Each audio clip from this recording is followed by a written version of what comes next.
Hi, our names are Megan, Sydney, Brooke, and Aurora. We are from Troop 41105. Today we're going to be talking about fire safety. I'm going to start with where to put a fire. First off, you always want to have a fire 5 feet away from sticks or pine cones.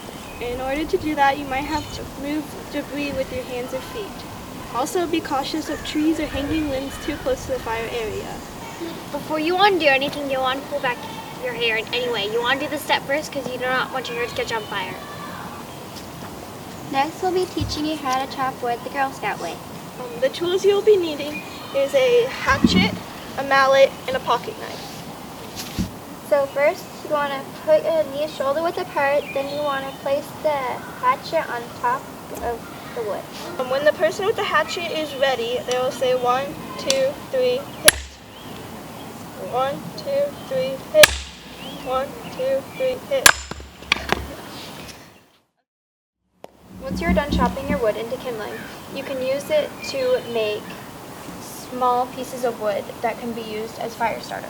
When using your pocket knife, you always want to keep the pocket knife down and away from you and anyone else near you so you don't hurt yourself. When making it, you want to slide the blade smoothly down the side of the piece of kindling and make small shavings of wood. This can be used as fire starter later. Once you have all of the wood chopped up into pieces, there is tinder, kindling, and fuel. You will want to put these into piles.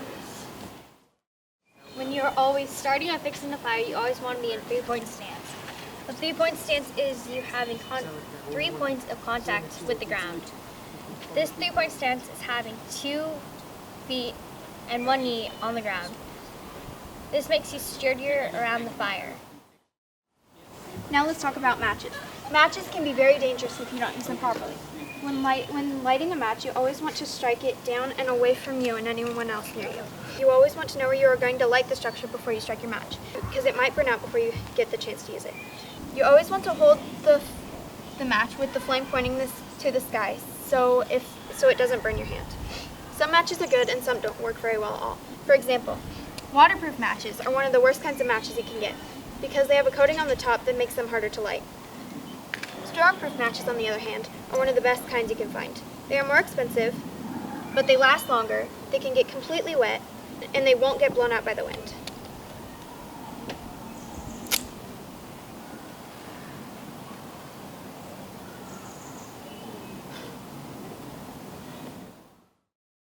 There are many different frames, but we are only going to talk about the main 4 frames: A-frame, log cabin, teepee, and wind blocker.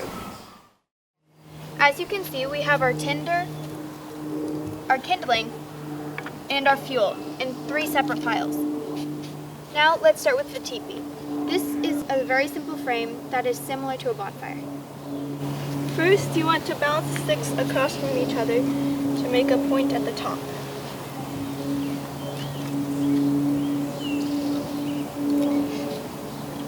Then you want to have a wide base at the bottom so you can put your tinder under it. And eventually you want to put the fuel and the kindling under it.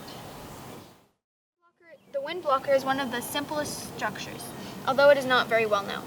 First, you want to take one of your big logs and place it on the side the wind is blowing from. Then you will take some of your kindling and you will place it across, leaning on the log like this.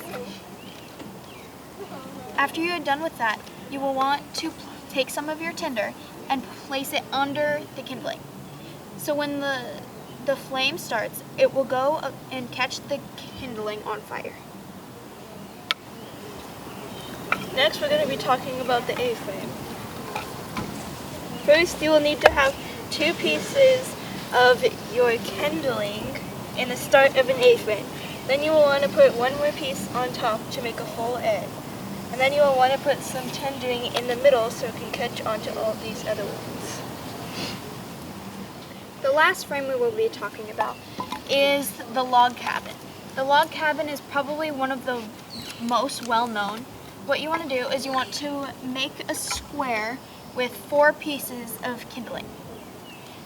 And it can be as big or as small as you want. Normally you want to start with smaller pieces. And then you will put your tinder in the middle, and then you can cross over until you catch the kindling on fire, like so. And you can. Girl Scouts have many different ways to starting a fire. One of the ways is a fire starter. We made one from egg cartons, sawdust, and wax. Place any one of these items in the center. Now you are ready to start the fire. You have to be careful not to use green, freshly cut, or wet wood. You will need twigs or tinder, kindling, and large cuts of wood called fuel. To add the wood, be careful not to get too close. Ask an adult or older Girl Scout for help if you're not familiar with lighting a fire. You do not want to get burned.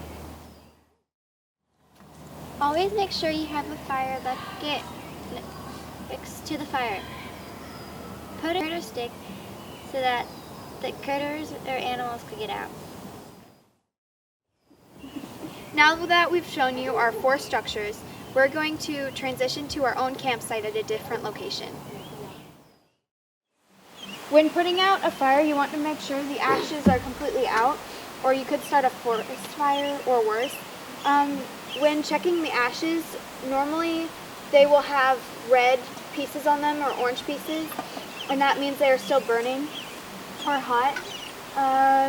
One way to tell is you can also put water on them, and if they sizzle or steam comes up, then they're not completely out. One way to put them out is to put dirt on them or sand, and you want to make sure that they are completely out before you leave the premises. Thanks for watching. Hope you have